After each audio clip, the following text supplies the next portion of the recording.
प्रस्तुत वीडियो में शिशुपाल वधम प्रथम सर्ग के 67वें पद्य से प्रस्तुत है। इस पद्य में नारद ने भगवान श्री कृष्ण को बताया है कि राक्षस राजा रावण के द्वारा सीता का अपहरण करने पर आपने ही उसका वध किया था। अमानवं जातम् अजं कुले मनोह प्रभाविनं भाविनं मंतर अंतम आत्मनः ममोच जानन अपि जानकीं न यः सदाभिमान एक धनाहिमानिनः। अमानवम अमानवम मनुष्य इतर अर्थात मनुष्य से भिन्न, अजन्मा होते हुए भी, मनोह कुले जातम मनु के वंश में उत्पन्न हुए, प्रभाविनम भवंतम आप प्रभावशाली को, आत्मनः भाविनम अंतकम जानन अपि आपको अपना भावी विनाशक अर्थात वध करने वाला जानने पर भी, यह जानकी न मुमोच जिस रावण ने जानकी को सीता को स्वतंत्र नहीं किया था, नहीं छोड़ा था, ही क्योंकि मानिनः स्वाभिमानी लोग, सदा अभिमान एक धनः भवन्ति सदैव केवल अभिमान रूपी धन वाले ही होते हैं, अर्थात स्वाभिमानी लोगों को अपना केवल स्वाभिमान ही प्रिय होता है, अपमान नहीं। प्रस्तुत 68वें पद्य में नारद ने भगवान श्री कृष्ण को याद दिलाया है कि उन्होंने ही रामावतार में रावण का वध किया था। स्मरति अदो दाशरथिर्भवान भवान अमुम वनांताद वनिता अपहारिमं पयोधिम आबद्ध चलज्जलाविलम विलंघे लंकाम निकषा हनिष्यति। भगवान आपने दाशरथी भवन दशरथ के पुत्र राम के रूप में होते हुए वनांतात वन से वनिता अपहारिणम अपनी पत्नी सीता का अपहरण करने वाले अमुम इस रावण को, आबद्ध चलज्जलाविलम पयोधिम विलंघ किंचन जल वाले समुद्र को सेतुबंध करके अथवा सेतु निर्माण करके लांघ करके लंका निक्षा हनिष्यति लंका के निकट मार डाला था। क्या आपको यह याद है? प्रस्तुत 69वें पद में नारद ने भगवान श्री कृष्ण को बताया है कि वही रावण अब शिशुपाल के रूप में पुनर्उत्पन्न हुआ है। अथोपपत्तिं छलनापरो अपरामवास्य शैलूष इवैष भूमिकां तिरोहित आत्मा शिशुपाल संज्ञया प्रतीयते संप्रति सोऽपि असह परैः।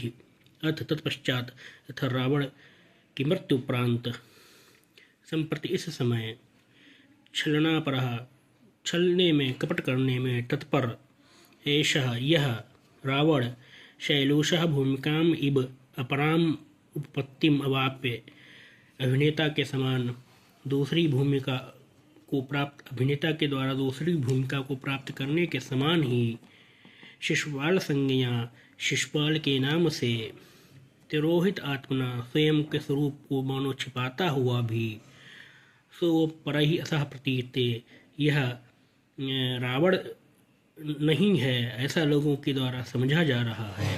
अर्थात जैसे एक अभिनेता एक समय में एक भूमिका का निर्वाह करके दूसरे समय में दूसरी भूमिका को धारण कर लेता है, उसी प्रकार से इस रावण ने त्रेता युग में रावण की भूमिका का निर्वाह करके अब मानो द्वापर युग में शिशुपाल की भूमिका का निर्वाह कर रहा है, और लोग समझ रहे हैं कि यह रावण नहीं है, जबकि वास्तव में यह रावण का ही पुनर्जन्म है। प्रस्तुत 17वें पद्य में नारद ने शिशुपाल के प्रभाव का वर्णन किया है। सबाल आसीत वपुषा चतुर्भुजो मुखेन पूर्ण इंदु निवृत्त्रिलोचनः युवाकराक्रांत महीभृमृत्युचैर उच्चकैर्संशयं संप्रति ते यसारभिः। सह वाला वह बालक वह शिशुपाल बालः बाल्यावस्था में बचपन में पश्चात चतुर्भुजः आसीत्, भुजाओं से चतुर्भुज था, शरीर से चतुर्भुज था, अर्थात उसकी 4 भुजाएं थीं।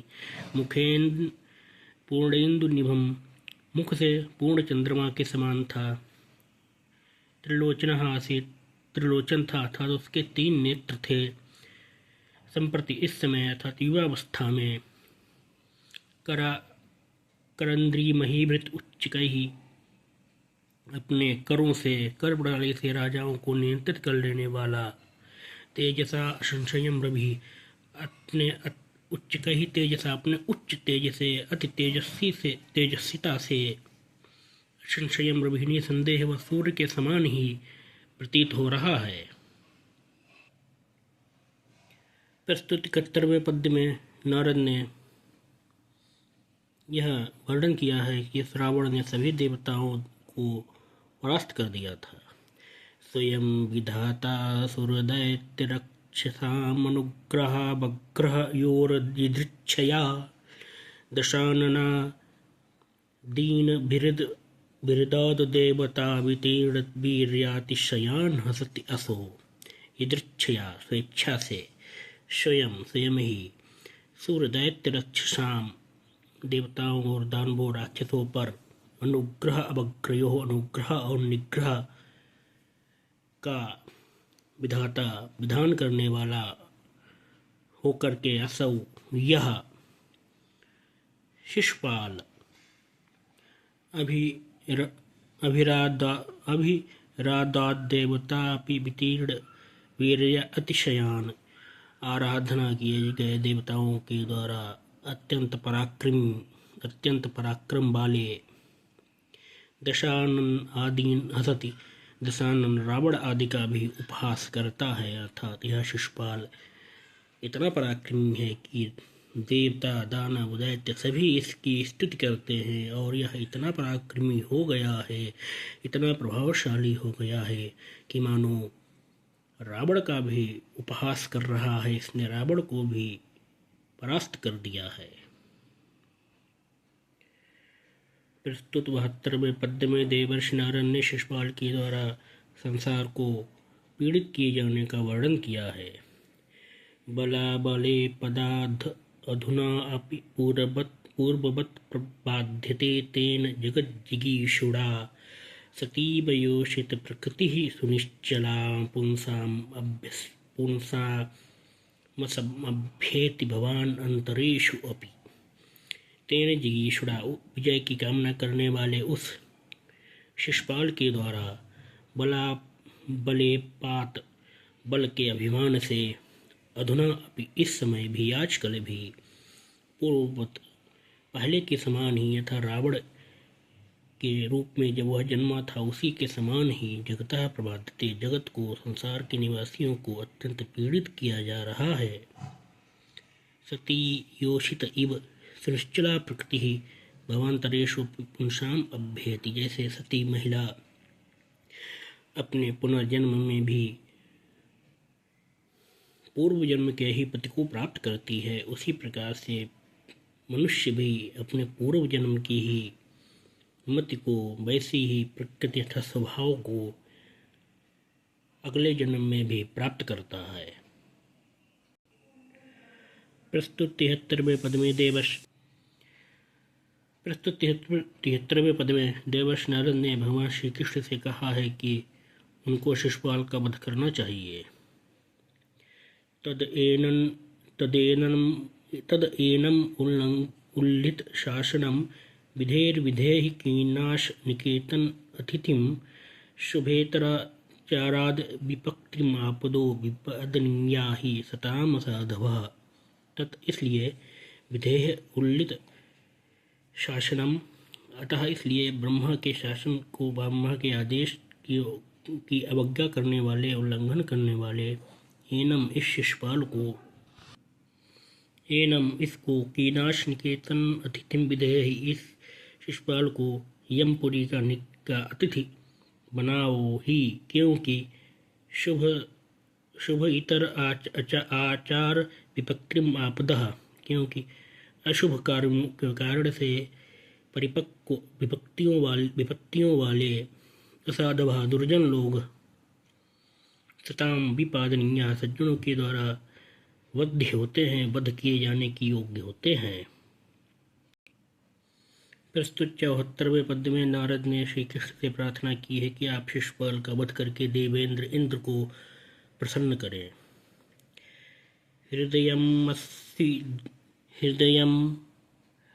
अस्ति धोदया दूढं दृढं दधातु पुनः पुरन्दरस्य धनपुलक पुलोमजाकुचाग्रदुत पररिम्भं निपीडनम् अक्षत्वम्। अरि बधोदयात शत्रु का वध हो जाने से, उदूढ़ दृढ़ता को धारण करने वाला, पुरंदर हृदय पुरंदर का अर्थात इंद्र का हृदय, पुनः पुनः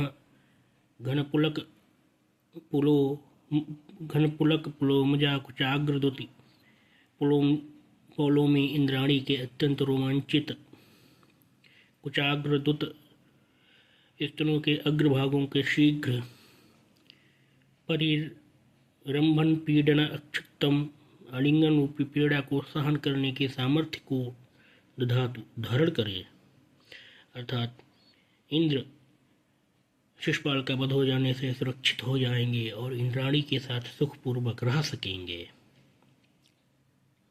प्रस्तुत 75वें पद्य में श्री कृष्ण ने शिशुपाल का वध करने की स्वीकृति प्रदान की है। ओम इति उक्तो बतोऽथ शारिंगण इति व्याहृत्य वाचं नवस्तिस्मिन् उत्पन्नपतिते पुरः सुरमुना विन्दोः श्रियं बिभ्रति शत्रूणामनिशं विनाशविपिष्णः क्रुद्धस्य चैद्यं प्रति व्योम्नीव भ्रुकुटिच्छलेन वदने केतुश्चकास्पदम्।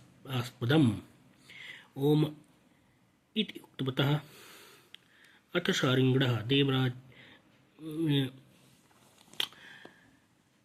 शारिंगण अर्थात भगवान श्री कृष्ण के द्वारा ओम कह करके अपनी स्वीकृति प्रदान किए जाने पर देवर्षि नारद के द्वारा इस प्रकार से इंद्र के संदेश को सुन करके आकाश में चले जाने पर तथा चंद्रमा की शोभा को धारण कर लेने पर तत्पश्चात ऐसा ही होगा, इस प्रकार से कहने वाले शिशुपाल के प्रति कुपित हुए भगवान श्री कृष्ण के मुख पर आकाश के समान सदैव शत्रुओं के विनाश सूचक हेतु ने भ्रूभंगिमा के बहाने मानो स्थान ग्रहण कर लिया।